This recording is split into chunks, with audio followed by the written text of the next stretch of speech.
انتصاب سے ہم نے شروع کیا تھا کہ ڈاکٹر کے رحمان خان صاحب کی زندگی، بچپن کی زندگی، انہوں نے اپنے بچپن کی زندگی میں کس طریقے سے نہ صرف اپنے جیب خرچ سے معمولی 8 آنے 98 1 روپے کے سفر سے انہوں نے اپنے قوم کو سمجھنے کی کوشش کی، حالات حاضرہ کو سمجھنے کی کوشش کی، امت مسلمہ کے دکھتی رگوں پر جو لوگ ہاتھ رکھتے ان کو سمجھنے کی کوشش کی، امت مسلمہ کے حالت زار کو سمجھنے کی کوشش کی، ہندوستان کی جو میجورٹی ہے، جو اکثریت ہے، اس کو سمجھنے کی کوشش کی، جو اقلیتوں سے اقلیت ہے اس کو سمجھنے کی کوشش کی۔ بچپن کی زندگی سے ہم لوگ آہستہ آہستہ تعلیم کے سفر کے بعد امانت بینک کا سفر، ساتھ ہی اس دوران جو قوم کے تعلق سے سوچ رہی، جو قوم کے تعلق سے فکر رہی، وہ حاوی رہی، ان تمام چیزوں کو ساتھ لیتے ہوئے کرناٹک سے، ریاست کرناٹک سے دلی کا مرکز کا سفر، مرکز میں راجیہ سبھا کا سفر، ساتھ ہی آپ وہاں کے ڈپٹی چیئرمین بنتے ہیں، اور وہاں پر آپ نے جس طریقے سے اوقاف کے تعلق سے، جس طریقے سے وزارت اقلیتی امور سنبھالنے کے بعد جس طریقے سے ایک معمولی مدت میں آپ نے اپنے کام کو قوم کے لیے وقف کیا، ایک ترجیحات کو سامنے رکھتے ہوئے کہ کس ٹارگٹ پر، کس ہدف پر آپ کو کیا کام کرنے ہیں، ان تمام کو ہم نے میری یادیں، جس میں پورے طور پر تفصیل کے ساتھ ذکر کیا ہے ڈاکٹر کے رحمان خان صاحب نے، ہم نے ان کی زندگی میں ان سے سمجھنے کی کوشش کی، اور اس سے الگ ہٹ کر ہم نے ان سوالات کو بھی سامنے رکھا جو سوالات ہمارے نئی نسلوں کے ذہنوں میں ابھرے ہیں، اور مستقبل میں بھی وہ سوالات ابھرتے رہیں گے۔ ہم نے یہ جاننے کی کوشش کی کہ کیسے ایک تعلیم یافتہ انسان وہ کیسے مستقبل پر اثر انداز ہو سکتا ہے، وہ قوم جو تعلیم یافتہ نہیں ہوتی ہے اس قوم کی حالت دنیا میں کیا ہوتی ہے۔ اسی لیے ڈاکٹر صاحب نے اپنے زندگی کا سفر کا آغاز الامین تحریک سے شروع کیا تھا، لیکن یہ تحریک ہمیشہ ان کے دل و دماغ میں ہمیشہ برقرار رہی، پیوست رہی، اور ہمیشہ مجزن رہی، جس کا فائدہ یہ رہا کہ جب وہ ایک حالات کے تحت جب وہاں سے نکلے، اس کے بعد انہوں نے اگر قوم کے تعلق سے سوچا، ہندوستان کے شہریوں کے تعلق سے سوچا، ہندوستان کے تعلق سے سوچا، تو وہ تعلیمی کا میدان تھا، چونکہ ان کے دل میں یہ بات تھی کہ اگر یہی تعلیم ہوگی تبھی قوم، تبھی ملک آگے بڑھ سکتا ہے، ورنہ تعلیم نہیں تو یقینی طور پر دیگر ممالک کی طرح ہندوستان بھی پیچھے رہے گا، کیونکہ شہری اگر یہاں کی نسلیں جو بھی مذاہب کے جس بھی مذہب سے تعلق رکھتے ہوں، اگر وہ پیچھے رہ گئی نسلیں تو ملک بھی پیچھے رہ جائے گا۔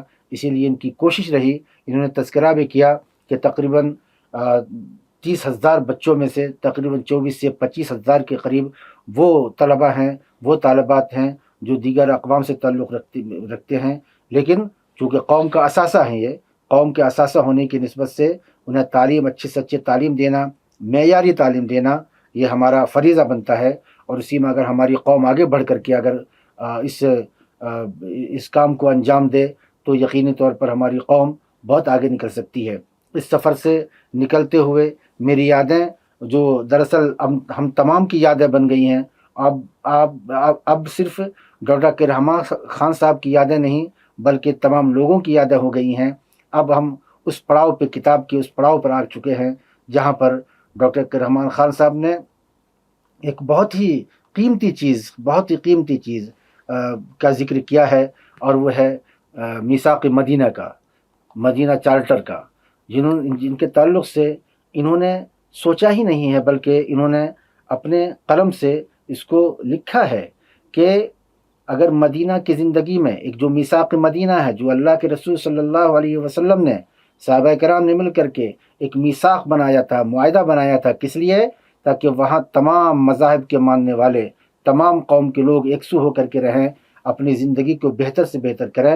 اس تعلق سے ڈاکٹر کے رحمان خان صاحب نے اپنی کتاب کے آخر میں، اور قوم کے لیے دراصل اس کتاب کو صرف پڑھنے کے لیے نہیں بلکہ ایک لائحہ عمل کے طور پر پیش کیا ہے، اور یہی ایک پیغام جو مدینہ چارٹر کے اندر دینے کی کوشش کی ہے۔ ڈاکٹر صاحب ہم آپ کا استقبال کرتے ہیں، اور اس شکریہ کے ساتھ کہ آپ نے جو میری یادیں میں ذکر کیا ہے، انتصاب آپ نے شروع کیا تھا آخر میں میثاق مدینہ، یہ فکر بتاتی ہے کہ یقینی طور پر آپ قوم کے تعلق سے کچھ سوچتے ہیں، ہندوستان کے تعلق سے اپنے ملک کے تئیں کچھ سوچتے ہیں، تو آخر آپ نے چارٹر مدینہ کے ذریعے کس بات کو پیش کرنے کی کوشش کی اپنی کتاب میں؟ دیکھیے افضل صاحب، ہم نے تو میری زندگی کے آغاز سے لے کر آج تک میری زندگی کا سفر آپ نے تفصیلاً اس ایپیسوڈوں میں ڈسکس کیا ہے، میری کتاب میری یادوں کے ذریعے سے۔ میں ایک مسلمان،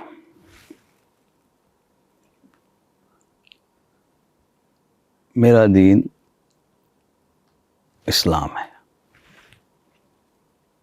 یہ مانا میرا یقین اور کامل یقین ہے کہ میرا دین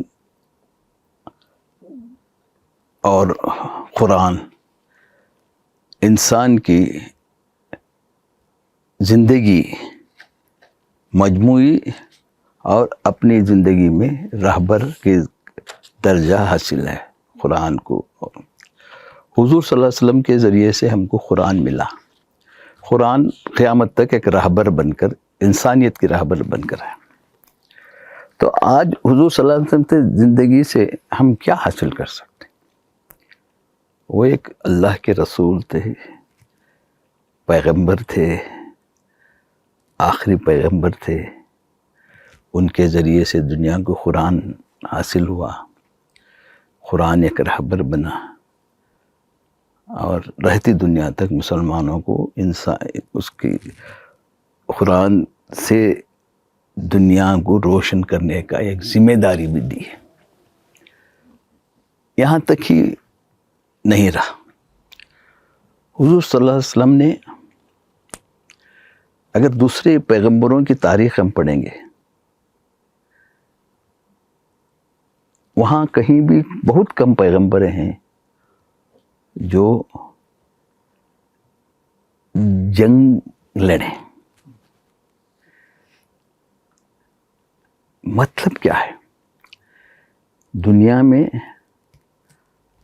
حق اور باطل کی جنگ ہوتی ہے، ہونا ضروری ہے، جیسا کربلا کا معرکہ ہوا، وہ بھی ہے حق اور باطل کا ہے۔ تو حضور صلی اللہ علیہ وسلم نے آنے والی دنیا تک حق اور باطل میں جنگ ہونا ضروری ہے، ہو بھی سکتی ہے، تو اس کے جنگ کے طریقے بھی بتائے۔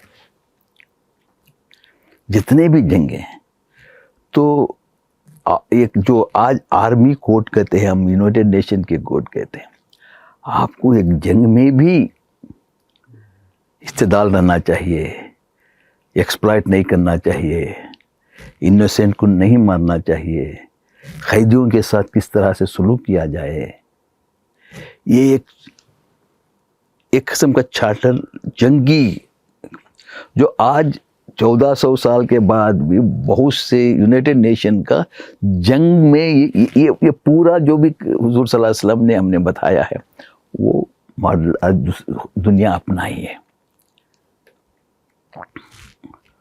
اس کے بعد انہوں نے نیگوسیشنز کی، حضور صلی اللہ علیہ وسلم نے ٹریٹیز کیے،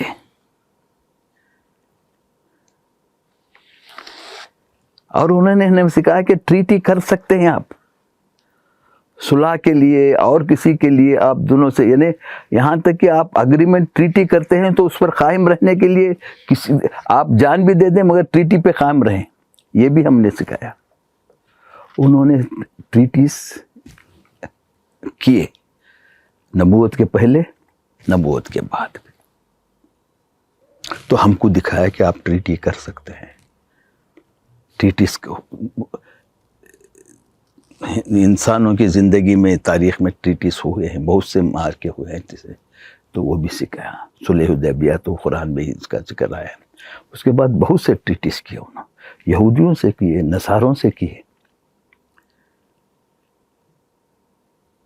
وہ بھی ہمارے سامنے ایک ماڈل رکھا. اس کے بعد وہ حکومت، وہ ایک سماج کے لیے ایک نظام ضروری ہے. بغیر نظام کے سماج بن نہیں سکتا. تو اللہ کے رسول نے بہت بڑی مثال پیش بہت بڑی مثال. سماج کو ایک نظام کی ضرورت ہے. جیسا کہ آپ ایک ادارہ چلا رہے ہیں تو اس کا کانسٹیٹیوشن ضروری ہے. ایک ملک چلا رہے ہیں تو ایک کانسٹیٹیوشن ضروری ہے. تو یہ قرآن میں اس کا ذکر بھی ہے. یعنی کہ اب حکومتیں، خلیفے کی ذمہ داریاں، حاکم کی ذمہ داریاں، محکم کی ذمہ داریاں، یہ سب دکھانا تھا. تو انہوں نے ایک، اس کے بعد جب مدینہ ہجرت کر کے آ گئے، وہ صرف دین کی تبلیغ میں نہیں رہے، ایک سماج نے انہوں نے کریٹ کیا. مدینے میں مدینے کے لوگ اسلام ہے، جو انصار ہے وہ اسلام قبول کیے، ان کے ساتھ دیے. اور بہت سے ایسے لوگ جو اسلام نہیں قبول کیے، اس میں وہاں یہودی بھی تھے، نصارہ بھی تھے، کسی کو نہیں، خدا کو نہیں ماننے والے بھی تھے. ان کو قتل کی حکم نہیں دیا، وہ حاکم تھے. ان کے ساتھ برا برتاؤ کیونکہ وہ ایمان نہیں لا رہے ہیں، ان کو ختم کر دو. اب ہو رہا ہے نا دنیا میں، ختم کر دو. یہ نہیں، فتح مکہ کے موقع پر اللہ کے رسول نے کہا کہ تمام کے تمام معاف کر دیجیے. معافی کا بھی دکھایا انہوں نے. یعنی اللہ، قرآن میں اللہ کہتا ہے کہ معاف کرو، کیونکہ میں سب سے بڑا معاف کرنے والا ہوں، میرے سے زیادہ کوئی معاف کرنے والا نہیں ہے. تو جو انسان معاف کرتا ہے وہ میرے نظر میں بہت اعلیٰ ہے. یہ بھی قرآن میں بھی کہا، حضور صلی اللہ علیہ وسلم نے بھی دکھا دیا. تو بعد میں ایک نظام ہوتا ہے، ایک چھوٹا، ایک پنچایت بھی ہوتی ہے. تو اس کا پنچایت کتنی ہوتی ہے؟ بہت کم ہوتی ہے، 2-3 ہزار کی ایک پنچایت. وہاں اس کا بھی نظام ہونا چاہیے، اور اس کا ایک حاکم ہونا چاہیے، ہیڈ ہونا چاہیے، چیئرمین بولو، کچھ بھی بولو، یہ ہونا چاہیے. ورنہ وہاں کے، اور وہ جو چھوٹے چھوٹے قصبے ہوتے ہیں، چھوٹے نظام ہوتا ہے، اس کے بہت سے ضروریات ہوتے ہیں. رستے ہونا چاہیے اور بہت سی چیزیں ہونا چاہیے. اس کے وہ چھوٹا سماج ہوتا ہے، اس کے ضروریات ہوتے ہیں. وہ کون کرے گا؟ اگر ایک سماج نہیں ہے، ایک اس کا چلانے والا کوئی نہیں ہے، تو یہ سب ضروریات کیسے ہوں گے؟ تو اس کے لیے اللہ تعالیٰ نے زکوٰۃ کا نظام آیا. ہم سمجھتے ہیں زکوٰۃ بانٹنے کے لیے، نہیں. زکوٰۃ حضور صلی اللہ علیہ وسلم کے زمانے میں حضور حکومت کو جاتی تھی، تو وہی ٹیکس لیجیٹیمیٹ، ٹیکس ہے، وہی لیجیٹیمیٹ ٹیکس ہے. زکوٰۃ لیجیٹیمیٹ ٹیکس ہے جو انسانوں کی ضروریات کے لیے حکومت خرچ کرتی ہے. تو وہ بھی دکھایا. اس کے بعد انہوں نے حکومت کا ایک نظام، چارٹر آف مدینہ. کیا ہے charter of Medina? Charter of Medina میں حضور صلی اللہ علیہ وسلم نے یہ بتا دیا کہ سب جو بھی شہری ہیں سب حکومت کے ذمہ دار ہیں. ان کے حقوق ہیں، چاہے مسلمان ہو، کرسچن ہو، یہودی ہو، ان کے حقوق ہیں. یہ آج کے کانسٹیٹیوشن میں سب کو سی modern constitution, freedom of expression, freedom to right to live, right to live, وہ اہم تھا. ان کی زندگیوں کی تحفظ کا ذمہ داری حضور صلی اللہ علیہ وسلم دیتے ہیں. یعنی پہلی جمہوریت اصل جمہوریت. اس کے بعد ان کے عبادت گاہوں کا پروٹیکشن، ان کو ان کے مذہب پر چلنے کی آزادی. یہ جو ہمارے فنڈامنٹل پرنسپل ہمارے کانسٹیٹیوشن میں جو ہیں وہ سب چارٹر آف مدینہ. دنیا کے ماڈرن کانسٹیٹیوشن میں تحفظ، لوگوں کی حقوق جتنا بھی ہے وہ چارٹر آف مدینہ میں ہے. دیکھیے ہمارے آقا کتنا دے کے گئے ہم کو 1400 سال پہلے. 14 سال پہلے، اور یہ سب جسٹ 13 سال میں. اب 13 سال آنکھ تک گزر جاتے ہیں. کیا کیا کر کے دکھا دیا انہوں نے. ایک رولر تھے، ایک باپ تھے، شوہر تھے، حقوق دیے، ہر چیز حضور صلی اللہ علیہ وسلم کی حضور صلی اللہ علیہ وسلم کی زندگی میں عمل کریں. وہ تو اگر ہم ان کو صحیح طریقے سے دیکھیں، اور یہ کانسٹیٹیوٹ بات ہے، آج بہت سے حکومتیں ہمارے اسلامی حکومتیں اس سے دور ہٹ گئے. اس لیے دنیا میں ہم کو دنیا کی رہبری کرنا تھا یہ کانسٹیٹیوشن لے کے. آج کسی کا نام لیتے ہیں، ارسطاٹل کا، اس کا، اس کا، یہ بڑے ڈیموکریسی انہوں نے دیا، ڈیموکریسی انہوں نے دیا. حضور صلی اللہ علیہ وسلم نے وے آف لائف بتایا. تو اس لیے میں اس کا ذکر کیا ہوں کہ مسلمان آج بھی حضور صلی اللہ علیہ وسلم کی یہ ذکر ہے. تو آج ہم کیا کر رہے ہیں؟ اگر ہم ایک جائزہ لیں تو کیا ہم نے ایک طریقہ کار سیکھا ہے؟ مذہب کی بالا تر ہونا چاہیے ہم کو، مگر ہم سماج میں ایک ہر طریقے سے زندگی کرنے کا ہم کو حضور صلی اللہ علیہ وسلم کے جو بھی اس میں ان کے جو بھی مکمل ان کی زندگی کا ایک ہمارے تجربے سے یہ ملتا ہے. تو ہم آج میں سمجھتا ہوں کہ آج کا مسلمان، آج کی مسلم سماج اس سے دور ہو گئی، اور رسوا ہونے کا وہ ایک ہی ذریعہ ہے. تو اس لیے میں نے آخری میں اس کا تذکرہ کیا ہے کہ ہم اگر اس کو اور زیادہ سے اس کے ریسرچ کریں،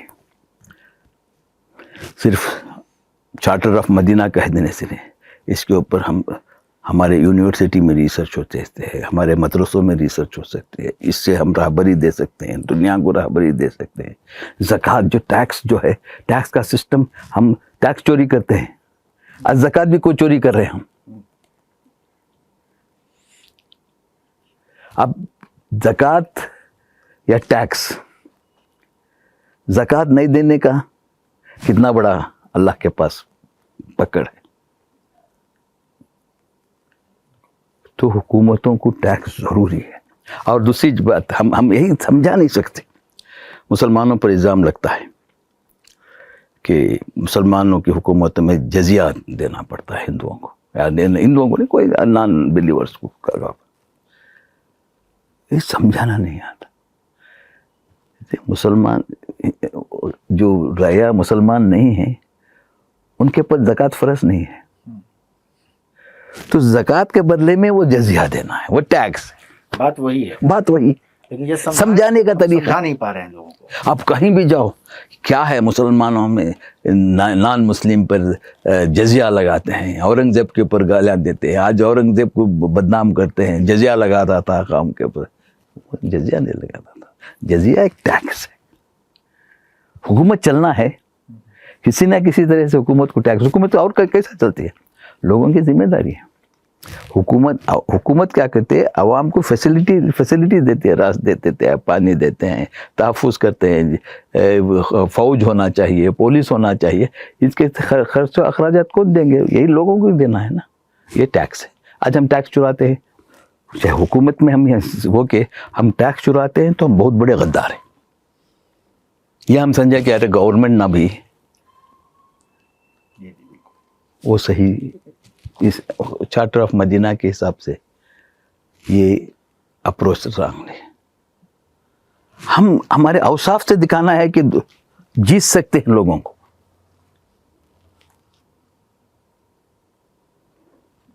تو صرف کہہ دینا کہ میں مسلمان ہوں، میں ظاہری طور سے مسلمانوں کا ایک یہ دکھاؤں، داڑھی چھوڑوں، یہ کروں، اس کے بعد وہ صرف کافی نہیں. ظاہری طور پر اور باطنی طور پر دو بھی اللہ کے دین کو ہم اپنانا. تو یہ بہت ہی اس امپارٹنٹ ہے، اس لیے میں نے اس کو یہاں اس کا تذکرہ کیا ہے. یقینی طور پر صرف مسلمان ہونا کافی نہیں. جس ملک میں ہم رہتے ہیں کیا وہاں کا بہترین باشندہ ہیں ہم؟ ڈاکٹر رحمان خان صاحب نے اپنی کتاب میری یادیں میں جن صورتحال کا ذکر کیا ہے کہ ہندوستان ایک یقینی طور پر یہاں اکثریت جو ہے وہ غیر مسلم کی ہے، یعنی ہندوستان مسلمانوں کے جو مسلمانوں کا فیتھ ہے، جو یقین ہے اللہ پر، اس سے الگ ہے، اس کی اکثریت ہندوؤں کی ہے. ایسے وقت میں جب اکثریت ہے، اور ڈاکٹر رحمان خان صاحب نے اپنی کتاب میں اور مختلف ایپیسوڈ میں کہا بھی ہے کہ یہاں کا کانسٹیٹیوشن یہاں کا جو دستور ہے، آئین ہے، اس کو کس طریقے سے بنایا گیا ہے، اور وہ یہی ہے کہ یہاں کے حکمراں طبقہ وہ اکثریت کا ہوگا ہمیشہ. اگر اس بات کو ہم سمجھ لیتے ہیں تو میثاق مدینہ کو سمجھنا بہت آسان ہو جائے گا.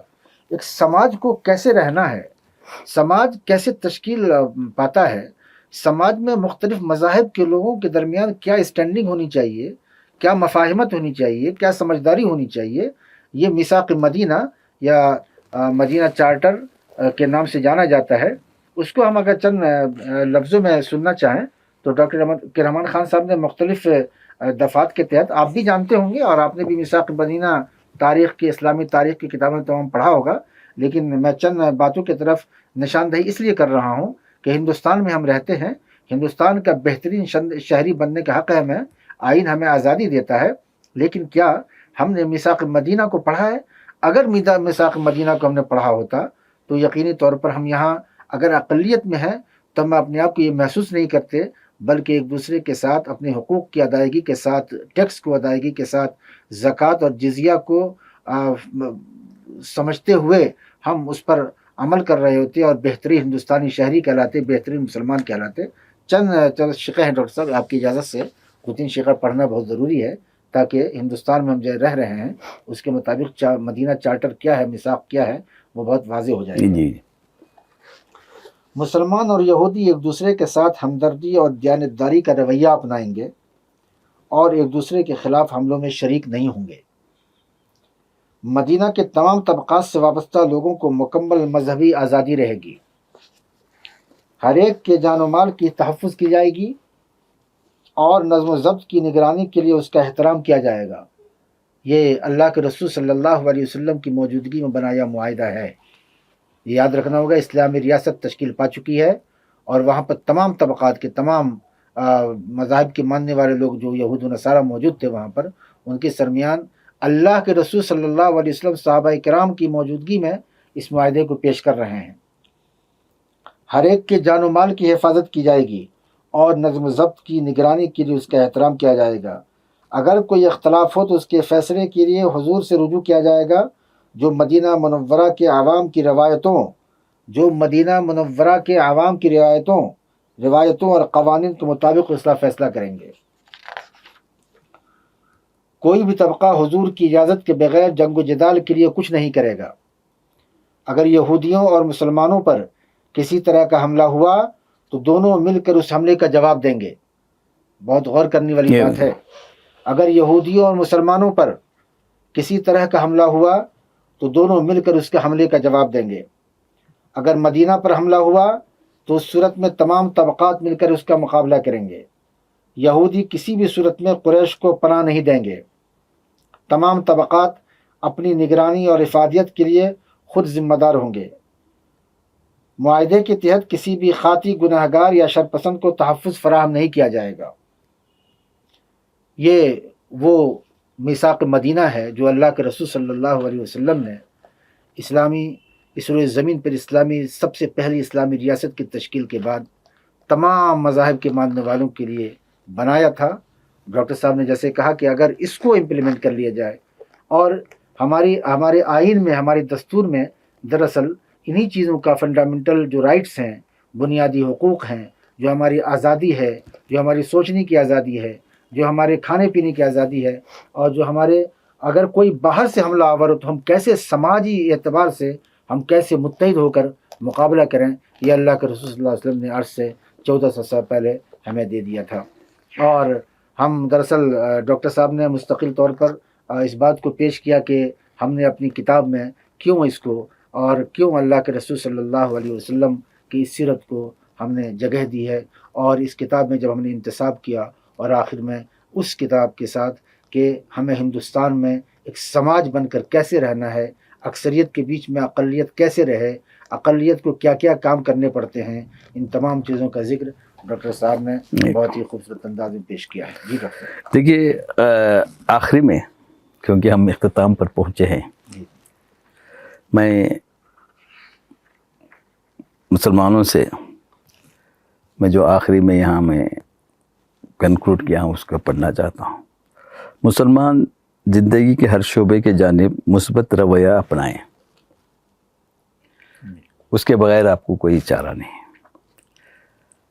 میں ان سے گزارش کرتا ہوں کہ وہ الزام تراشیوں کا سلسلہ ختم کریں، یہ ہمارے بہت ہو گیا ہے، اس کو ختم کرنا بہت ضروری ہے، اور اپنے ہی پیدا کردہ مسائل سے باہر نکلیں۔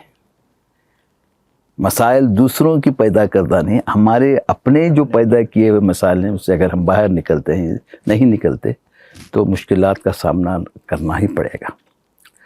ملک کی خدمت کریں، یہ ہمارا دینی فریضہ ہے۔ اگر مسلمان ابھی بھی منفی خیالات کے سمندر میں ڈوبے رہیں گے تو پھر ایک ایسا دن آئے گا، خدا نہ کرے وہ سمندر میں غرق ہو جائیں گے۔ اسلام خوبصورت مذہب ہے، ہمیں یہ مثبت زندگی گزارنے کا سبق دیتا ہے اور کہتا ہے کہ ہمیں مایوس نہیں ہونا چاہیے۔ ہمیں یہ یاد رکھنا ہے کہ کس طرح حضور اقدس صلی اللہ علیہ وسلم ایک مثبت زندگی گزاری تھی جب ان کے سامنے کئی مشکلیں تھیں۔ میں نے اپنی تمام سماجی و معاشی زندگی میں ایک مثبت رائے رکھی۔ میں جس سے بھی ہم کلام ہوا اسے سمجھنے کی ہر ممکن کوشش کی۔ باہمی تعاون کے ایک جذبے کے ساتھ زندگی گزاری۔ میں یہاں اپنی تعریف آپ نہیں کر رہا ہوں، میں کہنا چاہ رہا ہوں کہ مختلف مذاہب کے لوگوں کے ساتھ جس طرح سے پیش آیا، ان کا جس طرح سے میں نے احترام کیا، اس کا مجھے کافی فائدہ پہنچا اور ان سے مجھے اتنی ہی عزت ملی۔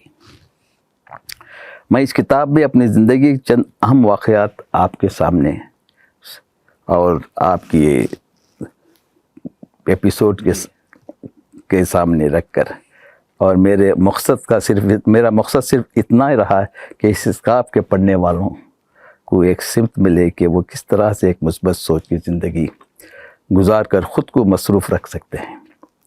اللہ پر توکل کر کے ایک مثبت زندگی گزاریں، اللہ سبحانہ وتعالیٰ یقیناً آپ کی مدد کرے گا۔ آپ ایک پرامن اور باوقار زندگی گزار پائیں گے، آپ کی زندگی بھی بامقصد بن جائے گی۔ اللہ تعالیٰ نے ہمیں زمین پر اسی مقصد سے کے تحت اتارا ہے۔ بہت سی خوبصورت گیت کے چند بول کے ساتھ میں آپ سے ودا لینا چاہتا ہوں۔ اس گیت نے مجھے مثبت راہ دکھائی ہے۔ رک جانا نہیں تو کہیں ہار کے، کانٹوں پہ چلیں گے ملیں گے سائے بہار کے، اور او راہی او راہی۔ تو میں تو آپ کا بھی شکریہ ادا کرتا ہوں، آپ نے ان 20 ایپیسوڈوں میں بہت ہی اچھی طرح سے جو بھی اس کتاب کے ذریعے سے اور میری کتاب میری یادوں کے ذریعے سے سوالات کیے، وہ میں سمجھتا ہوں کہ میں نے آپ کے سوالات کا تسلی بخش جواب دیا ہوں، کوشش کی ہے بہت میں نے۔ پھر بھی میں یہ نہیں سمجھتا کہ جیسا کہ میں نے کہا یہ ایک میری سوچ تھی، ہو سکتا ہے اس میں بہت سے لوگوں کا اتفاق بھی نہیں بھی ہوگا، اختلاف بھی ہوگا، میں ان کی عزت کرتا ہوں، اور میں سمجھتا ہوں کہ میں یہ کوشش کی اس کتاب کے ذریعے سے اور بہت سے انکشاف کے طریقے سے، اور جیسا کہ آپ نے یوٹیوب چینل سے بھی یہ سلسلہ شروع کرنے کی میں نے کوشش کی کہ جس طرح کی زندگی سے میں گزرا ہوں، جس طرح سے جو ایک مثبت سوچ لے جانے کے ساتھ ساتھ تکالیف بھی اس میں آتے ہیں، مشکلات بھی آتے ہیں، اور یہ میں اس لیے یہ کہا ہوں کہ یہ ہر ایک کے لیے اپنی زندگی میں کامیاب ہونے کے لیے میں سمجھتا ہوں ایک فوکس ان کو ملے گا، اور ورنہ یہ کوئی میں یہ پیش کر رہا ہوں کہ میں میری صفائی پیش کر رہا ہوں، اس کا مقصد نہیں ہے۔ میں یہ کتاب کو اللہ بہتر جانتا ہے، جو بھی میرے سے لوگ الگ الگ قسم کی اعتراضات، جھوٹے الزامات کچھ بھی کرنے کی کوشش کرے، میں یہ کہنا چاہتا ہوں ینگر جنریشن کو، نئی نسلوں کو، مجھے اس کی کوئی پرواہ نہیں کہ میرے بارے میں کون کیا کہتا ہے، مجھے اس کی پرواہ نہیں۔ میں اس لیے یہ لکھا ہوں کہ کتابیں اور کوئی اس طرح کے تحریریں صفائی کے نہیں لکھے جاتے، یہ آنے والی نسلوں کے لیے ایک سبق سیکھ سکتے ہیں، اس سے وہ کچھ حاصل کر سکتے ہیں، کچھ اپنے تجربوں میں اور اضافہ کر سکتے ہیں۔ اس لیے میں نے یہ کتاب قلم بند کیا ہے۔ میں سمجھتا ہوں کہ لوگ اس سے مستفاد حاصل کریں گے، اس سے فائدہ حاصل کریں گے اور پڑھیں گے۔ ہمارے میں پڑھنے کا جذبہ نہیں ہے، یعنی میں وہ چند حضرات کو جو میری زندگی میں جانتا ہوں، کتنے لوگ مجھے میرے پر الزامات لگائیں، میں وہ لوگوں کو، آپ اگر پڑھ کر مجھے میرے اوپر الزام لگاتے ہیں یا مجھے یہ پڑھ کر یہ صحیح نہیں ہے، صحیح نہیں ہے، صحیح ہے، اگر میرے سے دریافت کرنے کی صلاحیت رکھتے تو مجھے خوشی ہوتی تھی۔ تو میں سمجھتا ہوں کہ اللہ ان کو صحیح راستہ دکھائے، اور میں آپ کا اور بزم سالار کا شکریہ ادا کرتا ہوں۔ بزم سالار بھی آپ کی شخصیت کا اعتراف کرتی ہے، اور آپ نے جس لحاظ سے کتاب لکھی ہے وہ دراصل ایک کتاب نہیں بلکہ ایک مشعل راہ ہے ان تمام نسلوں کے لیے جو نسلیں اپنے آپ کو سدھارنا چاہیں گی، اور جو نسلیں اپنے آپ کو اپنی قوم کے لیے تیار رکھنا چاہیں گی، اس کے لیے یہ کتاب ہمیشہ ہمیش کے لیے، اور خاص طور پر جب آپ نے اپنا قیمتی وقت دیا بزم سالار کے لیے اور اس کی ریکارڈ ہوئی، تو یقینی طور پر آنے والی جو جس کے تعلق سے ہم کہتے ہیں کہ ڈیجیٹل دنیا ہوگی، اس ڈیجیٹل دنیا کے لیے یہ کتاب ہمیشہ، اور یہ ایپیسوڈ ہمیشہ محفوظ رہے گا انشاءاللہ۔ ہم اختتام میں دراصل پیش لفظ میں جو ہمارے پروفیسر بیشا خری صاحب، جو ہم لوگ کے تمام کے سرپرست ہیں، انہوں نے جو بہت خوبصورت لکھا ہے، وہ لکھا ہے کہ یہ کہانی اس فرد کی ہے جس کی زندگی ونسٹن چرچل کے اس اصول کی تصدیق کرتی ہے کہ ناکامیوں کے باوجود بڑے بڑے کام کرتے رہنا ایک ایسی زندگی گزارنے سے حد درجہ بہتر ہے جو نہ تو جیت سے واقف ہے اور نہ ہی یہ جانتی ہے کہ شکست کسے کہتے ہیں۔ ڈاکٹر صاحب، ہم آپ کے شکر گزار ہیں، بزم سالار بھی اور ہمارے تمام ناظرین بھی، آپ نے اپنا قیمتی وقت دیا اس شعر کے ساتھ۔ آپ ہی کی کتاب میں تاثرات میں ایک شعر ہے بہت خوبصورت کہ یہ زندگی کا سفر، کبھی زندگی کو ہم سفر اس لیے کہتے ہیں کہ وہ کبھی رکتی نہیں ہے، سفر کو ہمیشہ سفر ہی رہنا چاہیے، سفر اگر رک جائے تو وہ سفر نہیں ہے، جیسے کہ آپ کی پوری زندگی سے ہمیں سبق ملتا ہے کہ آخری شعر کے ساتھ یہ ختم کر رہے ہیں کہ زندگی تو ایک سفر ہے اور سفر بھی دھوپ کا. زندگی تو ایک سفر ہے اور سفر بھی دھوپ کا. زندگی کو جانے کیوں منزل سمجھ لیتے ہیں لوگ. شکریہ بہت شکریہ. بہت ایک بار پھر آپ کا. آپ کا بھی شکریہ.